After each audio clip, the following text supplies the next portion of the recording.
உங்கள் வீட்டில் நடைபெறும் அனைத்து விதமான விசேஷங்களுக்கும் மிக குறைந்த விலையில் உலகத்தரம் வாய்ந்த கேமராக்கள் மூலம் போட்டோகிராஃபி எடுத்து தரப்படும். Book us now. பெரியார் அல்லடா பெரியார், இவன் தானடா பெரியார், இவன் தானடா பெரியார், இவன் தான் பெரியார். கீழ் வெண்மணி படுகொலை அறியாதவர்கள் இங்க இருந்து என்ன புண்ணியம்? உழைக்கும் மக்கள் கூலி உயர்வு கேட்டதற்காக 42 பேரை கொலை செய்தவர் கோபால்சாமி நாயுடு. அவர் என்ன பண்ணாரு? தூக்கு குடிசைகளை எல்லாரையும் தள்ளி விட்டு ஒரு கூடைக்குள்ள வச்சு தீ வச்சு கொளுத்தி விட்டு போயிட்டாங்க. குடிசைகளை தான் சாக போறோம், கையில் இருந்த குழந்தையாவது புழைக்கட்டும்னு அந்த கோபாலகிருஷ்ணன் அந்த புள்ள இருந்த தாய் என்ன செய்யறா? வெளியில தூக்கி தன் மகனை வீசுறா. வெளியில வந்து விழுந்த குழந்தையை உள்ள தூக்கி போட்டு கொன்ன கொலகார பயல்கள். அன்னைக்கு முதலமைச்சராக இருந்த பேரறிஞர் அண்ணா அவர்கள் ஒரு நடவடிக்கையும் எடுக்கல. நல்லா கவனிச்சுக்கணும். ஐயா பெரியார் அவர்கள் அவருடைய சாதிக்காரர் என்பதற்காக அந்த கோபாலசாமி நாயுடு அவருக்கு ஆதரவாக பேசி, கம்யூனிஸ்ட் கட்சிக்காரன் தான் இந்த கலவரத்தை தூண்டுறான், இந்த நாடு நாசமா போகுது அவங்களாலதான் என்று அந்த அந்த சிக்கலை வேற பக்கம் திசை திருப்பி விட்டாரை ஒழிய அந்த படுபாதக செயலை கண்டிக்கவே இல்லை. தன்னுடைய சமூகம் சார்ந்தவன் என்பதற்காக அதன் மீது எந்த அழுத்தமும் கொடுக்காத ஐயா பெரியார் அவர்கள் நம்முடைய தாத்தா இமானுவேல் சேரன் கொலைக்கும் தெய்வ திருமகன் தாத்தா முத்துராமலிங்கத்திற்கும் எந்த சம்பந்தமும் இல்லை. நடந்தது என்ன? ஒரு பஞ்சாயத்துக்கு கூப்பிடுறார்கள். நம்முடைய தாத்தா தெய்வ திருமகன் முத்துராமலிங்கத்தர் நான் வரல, எனக்கு நிறைய வேலை இருக்குன்றாங்க. இல்லையா, நீங்க வந்து பேசினா தான் சரியா இருக்கு. கூப்பிட்டு உட்கார வச்ச இடத்துல இராணுவத்திலிருந்து பணி செஞ்சு வந்திருந்த நம்முடைய இன்னொரு தாத்தா இமானுவேல் சேகரன் எந்திரிச்சு ஐயாவை 2-3 தடவை கேள்வி கேட்டுக்கிறாங்க. ஒரு இளைஞன் எந்திரிச்சு தன்னை கேள்வி கேட்கிறாங்கிறதுல நான் இதான் வரமாட்டேன்னு சொன்னேன், சின்ன சின்ன பயிர்களெல்லாம் எந்திரிச்சு என்னை கேள்வி கேட்கிறான் பாரு அப்படின்னு கோபத்தில் போக, நம்முடைய தாத்தாவை நம்முடைய ஐயாவை இப்படி கேள்வி கேட்டுவிட்டானேன்னு பக்கத்தில் இருந்த அங்கே இளைஞர்கள் கோபத்தில் நம்முடைய தாத்தா இமானுவேல் சேகரனை கொலை செஞ்சிடறாங்க. அவருக்கும் இந்த கொலைக்கும் சம்பந்தம் இல்லை, அது தெரியாம நடந்துருது. அதுல அன்னைக்கு முதலமைச்சராக இருந்த ஐயா காமராஜர் அவர்கள், தாத்தா காமராஜர் அவர்கள் தயங்குறாங்க.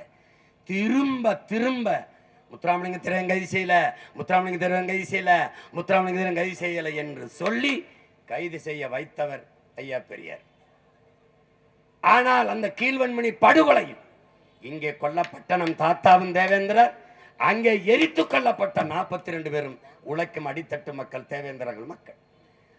அவர்களுக்கு அந்த படுகொலைக்கு எதிராக கொலையாளிக்கு ஆதரவான் என்ற பெரியார் இங்கே இந்த கொலையை நடவடிக்கை எடு என்றால் இதிலிருந்து தெரிகிறது அவர் எவ்வளவு பாரபட்சமாக ஒவ்வொரு செயலிலும் இயங்கி இருக்கிறார் என்பதை அறிவார்ந்த தமிழ் சமூக மக்கள், எண்ணிலும் இலையை என் தம்பி தங்கைகள் புரிந்து கொள்ள முடியும். ஆழ்ந்து கவனிக்க வேண்டும். இஸ்லாமிய பெருமக்களின் தம்பி ஹுமாயூன் எல்லாம் சொன்னார்கள். என்னுடைய அன்பு சொந்தங்கள் ஒன்றை அறிந்து கொள்ள வேண்டும். நாடு விடுதலை அடைகிறது. விடுதலை போராட்டத்தில் எல்லோரும், நாட்டு குடிமக்கள் எல்லோரும் பங்கேற்கிறார்கள். அதிலே என்னிலும் இளைய என் தம்பி தங்கைகள் இந்த வரலாற்றை தெரிந்து கொள்ள வேண்டும். இங்கே இந்த நாடு அடிமைப்பட்டு கிடக்கும் போது இந்த நாட்டிற்காக போராடிய மக்கள் இன்றைக்கு பாகிஸ்தானிலும் பங்களாதேஷிலும் இருக்கிறார்கள். முகமது அலி ஜின்னா அவர்கள் தலைமையில பெரும்பாலான மக்கள், இந்த நாட்டில் இவர்கள் வெறுக்கிற இஸ்லாமிய மக்கள், இஸ்லாமியர்களுக்கும் இந்த நாட்டிற்கும் என்ன சம்பந்தம் என்று கேட்கிற அந்த இஸ்லாமிய மக்கள் இந்த நாட்டில் அடிமைப்பட்டு கிடக்கிற போது இந்த நாட்டின் விடுதலைக்கு போராடியார், சிறைப்பட்டார்கள், வதைப்பட்டார்கள், மிதிப்பட்டார்கள். அவர்களெல்லாம் இன்று பாகிஸ்தான், பங்களாதேஷிலே இந்த நாட்டின் விடுதலைக்கு ஒரு போராட்டத்தையும் செய்யாதவர்கள் பாரதிய ஜனதாவிலும் பாராளுமன்றத்திலும். இதுதான் வரலாறு. நன்கு நீங்க கவனிச்சுக்கணும். இந்த நாட்டை 400 ஆண்டுகள் அடிமைப்படுத்தி ஆண்ட வெள்ளைக்காரன் இன்று இந்தியாவுக்கு நண்பன். இந்த நாடு அடிமைப்பட்டு கிடக்கும் போது இந்த நாட்டின் விடுதலைக்கு போராடிய பாகிஸ்தானிலும் பங்களாதேஷில் இருக்கிற இஸ்லாமியர்கள் எதிரிகள். இந்த நாட்டில் விளையாட்டுக்காக ஐபிஎல் என்கிற ஒரு சூதாட்ட போட்டி நடக்கிற போது கூட அதில் இவர்களை அடிமைப்படுத்தி ஆண்ட பிரிட்டிஷ்காரன் இந்த நாட்டில் விளையாட்டு வீரனாக வந்து விளையாட முடிகிறது. இந்த நாடு அடிமைப்பட்டு கிடக்கிற போது இந்த நாட்டின் விடுதலைக்காக போராடிய பங்களாதேஷ், பாகிஸ்தான்ல இருந்து ஒரு வீரன் கூட ஐபிஎல் போட்டியிலே பங்கேற்க முடியாது. எவ்வளவு பெரிய கொடிய வரலாறு என்பதை அறிவார்ந்த தமிழ் சமூக தம்பி தங்கைகள் புரிந்து கொள்ளணும். நிலைமை எப்படி இருக்குன்னு நீ பார்த்துக்க.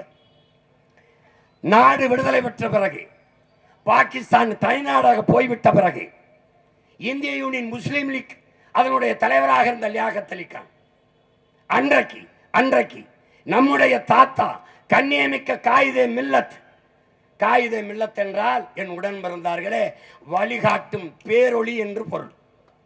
அந்த தாத்தா காயிதே மில்லத் அவர்கள்ட்டே போய் அந்த லியாகத் அலி கான் சாஹிபு, நமக்கென்று ஒரு நாடு வந்து விட்டது, வாருங்கள் போகலாம் என்ற பிறகு, நான் இங்கே வருவது, இது என் நாடு, இது என் தாய் நாடு, நான் இங்குதான் இருப்பேன், நீங்கள் செல்லுங்கள்.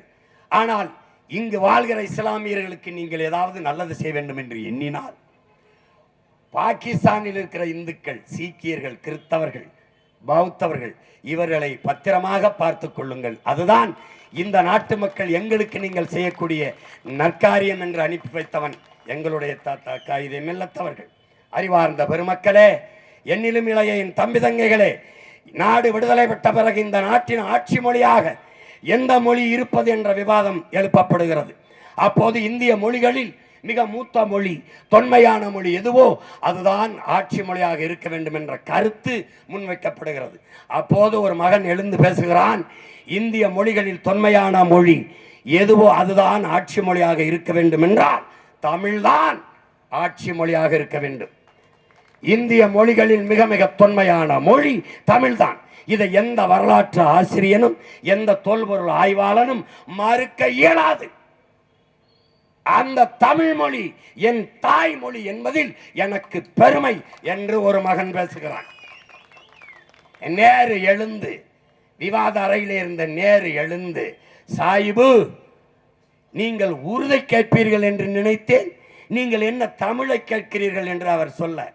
ஏனால் அவர்களுக்கெல்லாம், வட இந்தியர்களுக்கெல்லாம் இஸ்லாமியர் என்றாலே உருது பேசுகிறவர்கள் என்றதால் அவர்கள் எண்ணம். நீங்கள் உருதை கேட்பீர்கள் என்று நினைத்தேன், நீங்கள் தமிழை கேட்கிறீர்களே என்று சொல்லி அமர்வதற்கு முன் ஒருவன் எழுந்தான், இஸ்லாம் எங்கள் வழி, இன்ப தமிழே எங்கள் மொழி. நான் அல்லாஹ் என்று அழைப்பதற்கு முன்பே அம்மா என்று அழைத்தவன். ஆகையா என் உயிர் தமிழ் மொழியே இந்நாட்டின் ஆட்சி மொழியாக இருக்க வேண்டும் என்று முழக்கத்தை முன்வைத்த என் தாத்தா காயிதே மில்லத் தமிழ் தேசியத்திற்கு பெரியாரா, தமிழ் முட்டாள்களின் பாசை, தமிழ் காட்டு முராண்டி மொழி, தமிழ் சனியன், தமிழ் படித்தால் பிச்சை எடுக்க கூட முடியாது, தமிழ் சனியனை விட்டொழியுங்கள் என்று சொன்ன சனியன் இந்த நாட்டிற்கு பெரியாரா என்பதை அறிவார்ந்த தமிழ் சமூக மக்களே நீங்களே சிந்தித்து பாருங்கள். இஸ்லாத்தை ஏற்றிருக்கிற என் உயிர் சொந்தங்களே, காயிதே மில்லத்தையும் பழனி பாபாவையும் தாண்டி உங்களுக்கு ஒரு தலைவன் இந்த நிலத்தில் இருந்து விட்டாரா சொல்லுங்கள். இந்த திராவிட திருவாளர்கள், இந்த தலைவர்கள் எவரையாவது காயிதே மில்லத்தின் தாத்தாவையும் என் அண்ணன் பழனி பாபாவையும் பற்றி பேச சொல்லுங்கள். நீங்கள் மதவாதத்திற்கு எதிரானவர்கள் தானே, மதச்சார்பற்ற மகான்கள் தானே, மதவாதத்திற்கு எதிரான புரட்சியாளர்கள் தானே. இவன் யார்? மதவாதத்திற்கு எதிராக கடைசி நொடி வரை போராடி தன் இன்னுயிரை தந்த புரட்சியாளன் இவன்தான். பாருங்கள் பெருமக்களே, இவன்தான் தமிழர் நிலத்தில் மதவாதத்திற்கு எதிராக போராடி மாண்ட மாவீரன் இவன்தான். மதவாதத்துக்கு எதிரான பெருமக்களே, மதவாதத்துக்கு எதிரான கூட்டணி அமைத்த மகான்களே, ஒருவர் கூட அவனுடைய திருப்புகளை பேசாததுக்கு காரணம் என்ன? ஏன் இஸ்லாமிய இயக்கங்களோ அரசியல் தலைவர்களோ அவருடைய ஓட்டை பொறுக்கி திங்கிற திராவிட திருடர்களோ ஏன் என் அண்ணன் பழனி பாபாவை பற்றி பேசல? ஏன் பேச மாட்டா? ஏன் பேச மாட்டா? என் தம்பி மாயின் சொன்னது அவன் தான் சொன்னான். அத்தா, நான் செத்தா என் மையத்து மேல திமுக கொடியை போட்டு புதைச்சிருன்னு சொன்னவன் அவன் தான். எங்களையும் போல அவனும் பைத்தியமா கொஞ்ச நாள் தெரிஞ்சான். அவரை ஒரு நாள் தெளிஞ்சான். நானும் ரொம்ப நாளா தெரிஞ்சேன். எங்க இங்க போற வர. அப்புறம் என்ன ஆயிடுச்சு, கடைசியா என்ன சொல்லிட்டான், மையத்துக்கு மரணத்துக்கு கொஞ்சம் முன்னாடி என்ன பேசிட்டான், எவனாவது மான தமிழ் மக்கள் எவனாவது திமுகவுக்கு ஓட்டு போடுவானான்னு கேட்டான்.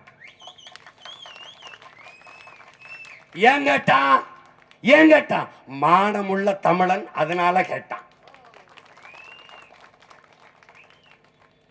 எல்லாரும் ஆட்டத்தை விட்டு வெளியேறிய பிறகும் அவன் உடன் பிறந்தார்கள் நிக்க காரணம் களத்திலே அதுதான். இவங்களை ஒழிக்காம இந்த நாட்டில நல்ல அரசியலும் இல்லை, நல்ல ஆட்சியும் இல்லை, என் மக்களுக்கு விடிவும் இல்லை, முடிவும் இல்லை, ஒண்ணும் இல்லை. அதுக்காக தான்டா நிக்கிறோம்.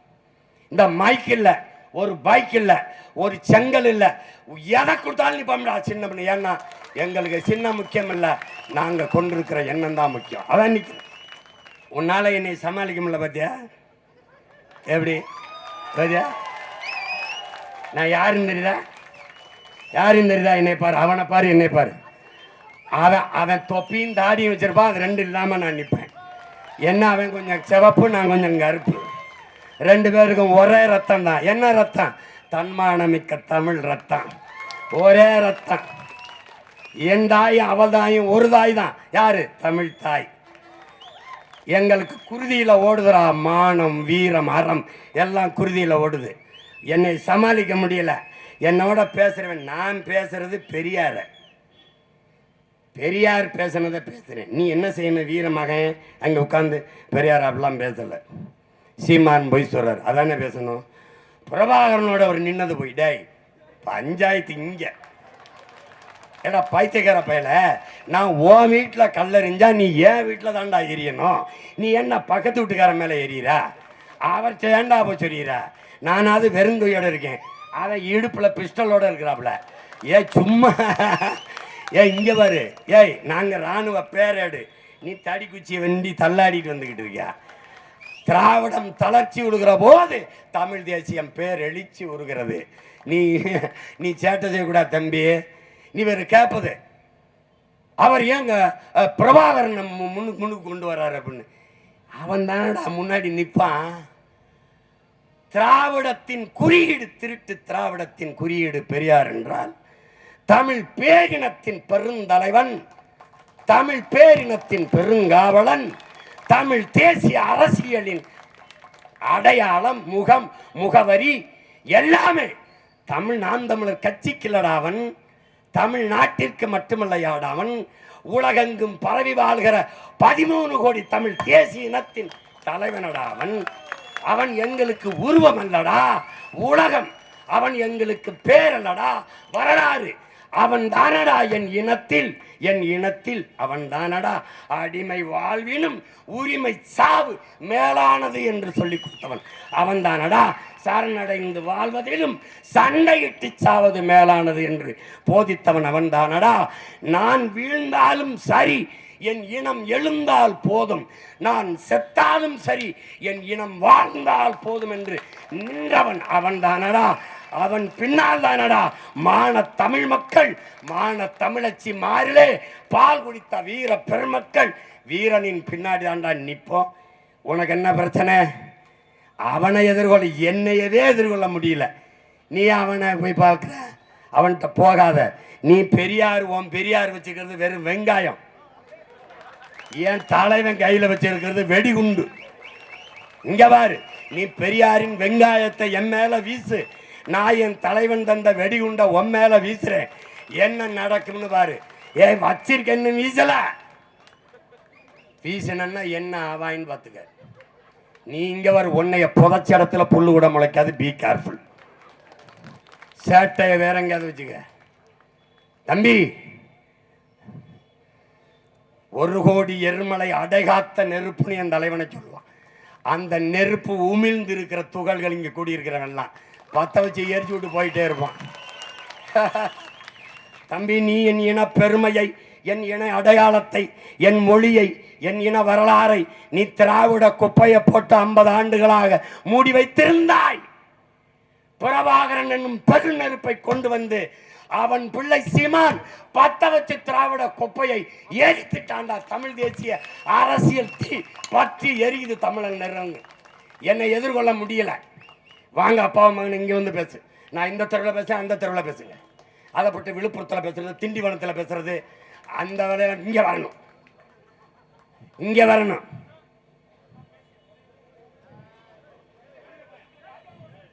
கொஞ்ச நேரம் இருங்க, பேசுங்க பேசுங்க, இருங்க கொஞ்ச நேரம் இருங்க, முடிச்சுக்கிறேன். தம்பி, நெருப்பு எரியும் போது குறுக்க வரப்படாது.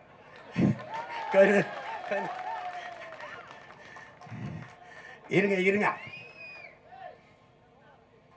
நமக்கு ஆதரவாக தான் பேசணும்னு நினைக்கிறாரு, ஒரு வாக்காளராக பேசணும்னு நினைக்கிறாரு. இருங்க இருங்க தம்பி, பொறுமை காத்துருங்க. ஏய் அமைதியா இருங்க தம்பி, உங்களால பாருங்க இடையூறு வருது. அமைதியா இருங்க அமைதியா இருங்க. ஏ தள்ளுப்பா.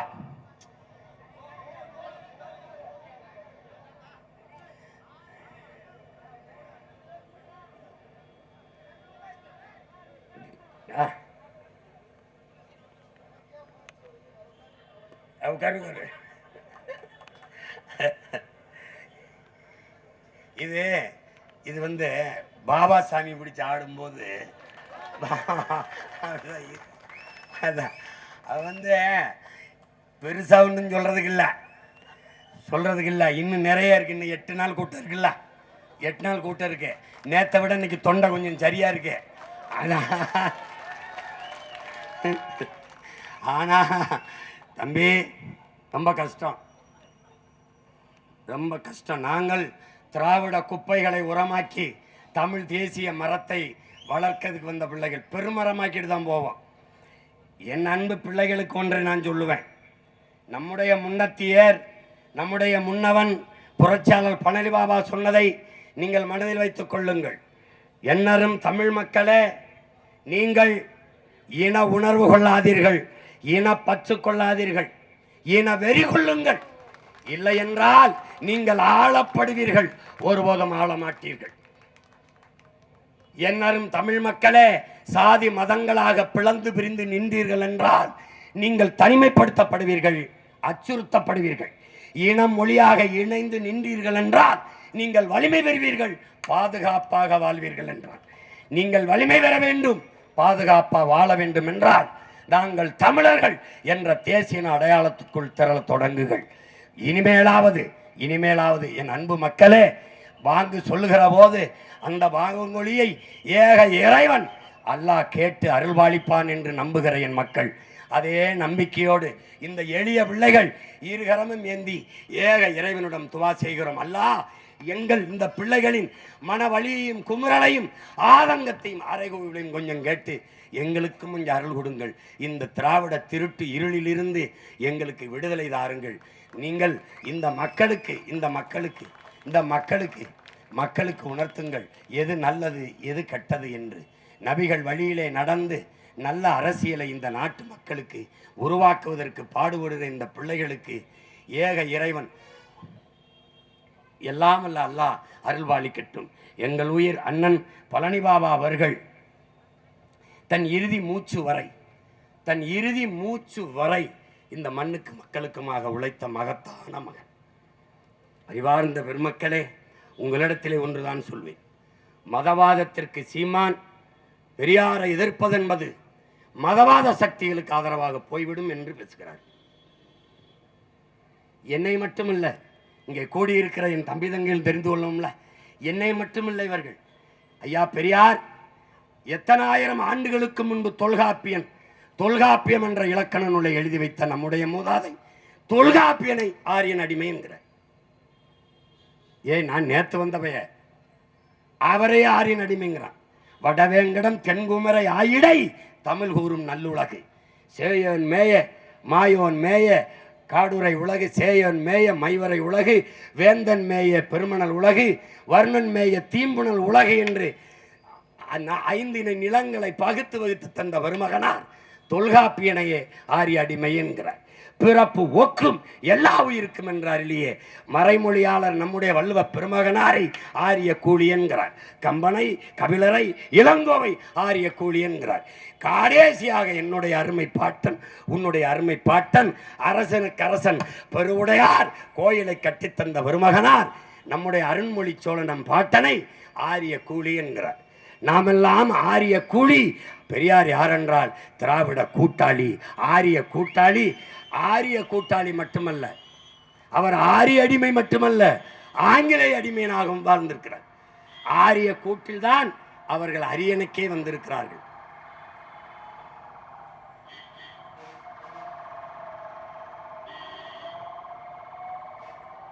இது புது மாதிரி சத்தம் போடுத, இது என்னன்னு தெரியலையே. இது திராவிட ஆம்புலன்ஸா இருக்குமோ?